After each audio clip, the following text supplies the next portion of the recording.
Arıza çözümlerine daha hızlı ulaşmak ve aracın sırtındaki kamburu atmak adına motor kısmında derinlere inmeden LPG sistemini komple söküp atmak ilk yaptığım işlemlerden biri oldu. Kısa bir hatırlatma yapacak olursam LPG kiti eski versiyon olup enjeksiyonlu yani sıralı sistemlerde kullanılan kitlerden olmadığı için araçtan sökümü nispeten kolay olacaktır.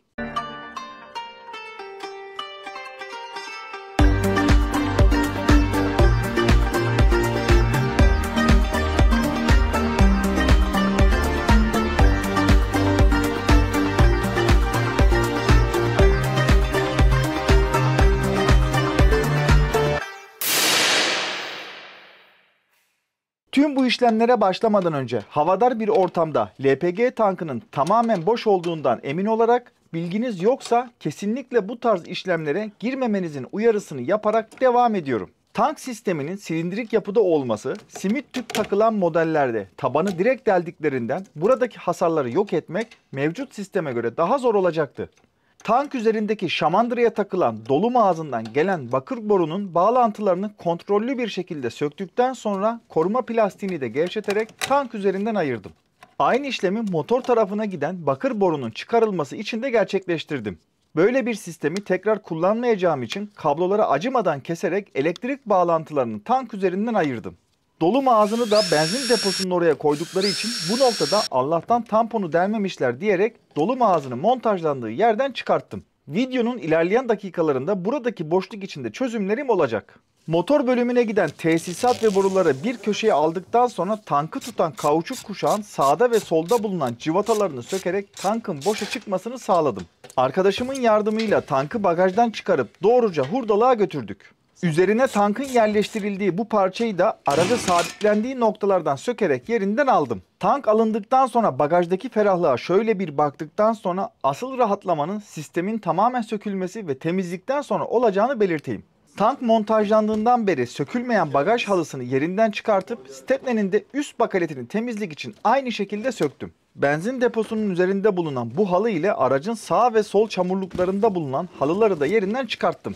Bu noktada görülen kablolar araç içindeki LPG tesisatına giden kablolar olup daha sonrasında bunlar da sökülecektir. Motor tarafına baktığımızda ise daha önceki enjektör bakım onarım videolarında gaz kelebeğinin hemen önünde duran mikseri söküp LPG bağlantısını buradaki noktasından ayırmıştım. Mikserin bağlı olduğu bu gaz kelebeği hortumunu da orijinal olarak yenilemiştim. LPG kiti yeni nesil araçlarda olduğu gibi kapsamlı ve büyük bir kontrolcüye sahip olmadığından sol kule önündeki bu küçük kutucuğun kablolarını sökerek modülün çıkarılmasını sağladım. Araç üzerindeki gereksiz bizurba, enjektör, sensör, selenoid gibi kabloları da alarak standart dışı tüm tesisattan kurtuldum. Daha önceden de belirtildiği gibi aracın hiçbir noktasında LPG kiti için tesisat üzerinde oynama yapılmadığından sök birleştir veya lehimle gibi problemlerim olmadı. Olmadı diyorum ancak W124 özelinde elektrik tesisatını komple elden geçirdiğimiz için burada benim hiçbir avantajımın olduğunu da söyleyemem. Şayet LPG kitini sökenler için bu konuda son söyleyeceklerim, enjektör kabloları kesildiği için bunların eskiye döndürülmesinde biraz daha iş yükü olacaktır. Tekrar bagaj kısmına dönecek olursak buradan söktüğümüz halılar görüldüğü üzere çok kirli durumda.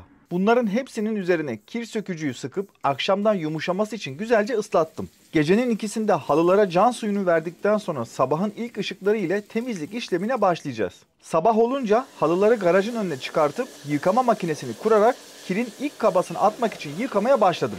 Her ne kadar gerekli bir işlem olsa da uygulama yaptığım bu süreçte su israfını önlemek amacıyla temizlikten bir miktar feragat ettiğimi belirtmek isterim. Kısa bir durulamadan sonra tekrardan tüm halıları güzelce gördüğünüz yöntemle fırçalamaya başladım. Akülü vidalamaya taktığım bu fırçalar ile çok bastırmadan tüm yüzeylerin fırçalama işlemini gerçekleştirdim. Yalnız bu fırçalar çok kaliteli değil, ikinci kullanışında bağlantı kısımları gövdeden direkt ayrılıyor. Fırçalama işleminden sonra son kez durulama işlemine geçiyorum.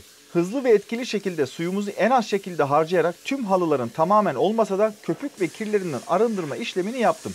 Kuruma işleminden sonra hem halıların temizliğine hem de LPG kitinin kalıntılarına dair bu deliklere tek tek bir bakalım. Görünen bu deliklere de birazdan güzel bir çözümüm olacak. İlk olarak gaz dolum ağzının söküldüğü yerdeki vidaların sökülmesiyle açığa çıkan ufak metal noktalara bu şekilde görmüş olduğunuz pas dönüştürücü uygulayarak kurumaya bıraktım. Ben de buranın ölçüsüne uygun çapta bir tasarım yaparak bunu lazer kesim makinesinde işleme aldım. Kullandığım bu makine ile ilgili de memnun musun, modeli nedir vesaire diye çok soru geliyor. Marka gözüküyor, reklam olmasın ama inceleme videosunu da sağ üst köşeye bıraktım.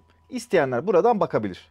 Kesimi yapılan bu parçayı benzin depo kapağındaki uygun yerine güzelce montajladım. Bu şekilde gözüken uygulamam sanırım önceki haline göre daha iyi ve korozyon yapmayacak bir uygulama oldu diyebilirim. Sağ halıdaki bu büyük delik için de ilk başta böyle bir tasarım yapmıştım. Lakin hoşuma gitmeyince halının kenarındaki yamukluğa göre gördüğünüz bu tasarımı lazer kesimde tekrardan yaptım. Sonuca baktığımızda şase numarasının yazdığı Mercedes logolu bu parçamızı halının delikli olan bu bölgesine montajladım. Sanırım eski haline göre bunun da daha iyi olduğunu sizler de benim gibi düşünmektesiniz. Şase noktalarındaki ve halı üzerindeki delikler için de bu lastik tapaları kullanmaya karar verdim. Uygun çaptaki tapalardan alarak tüm delikleri gördüğünüz şekilde kapattım. Bagajın iç kısmında kalan bu paslanma ve kirin nasıl temizlendiğine dair ilerleyen videolarımda ayrıca anlatacağım. Ancak şunu söyleyebilirim ki buralarda pas başlangıcı haricinde herhangi bir çürük veya metal kopması şükür yaşanmamış. Pasların giderilmesi, boyanarak koruma altına alınması ve diğer bölgelerdeki paslarla beraber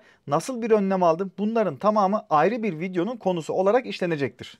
Temiz zemine montajladığımız halıların duruşuna ve bagajın son halini şöyle bir gösterdikten sonra LPG'nin son parçalarını sökmeye devam ediyorum. Araç altından ön tarafa giden bakır borunun da söküm işlemini gerçekleştirerek alttan sallanan parçaları topladım. Bazı noktalarda zaman kayması olsa da regülatörün söküm işlemini en sona bıraktık. Şaseye bağlanan civatalarını sökerek bu parçayı yerinden çıkartıp kaput altındaki son gereksiz parçadan da kurtuldum. LPG söküm videosunu motor kısmında daha derinlere inmeden paylaşmak istedim.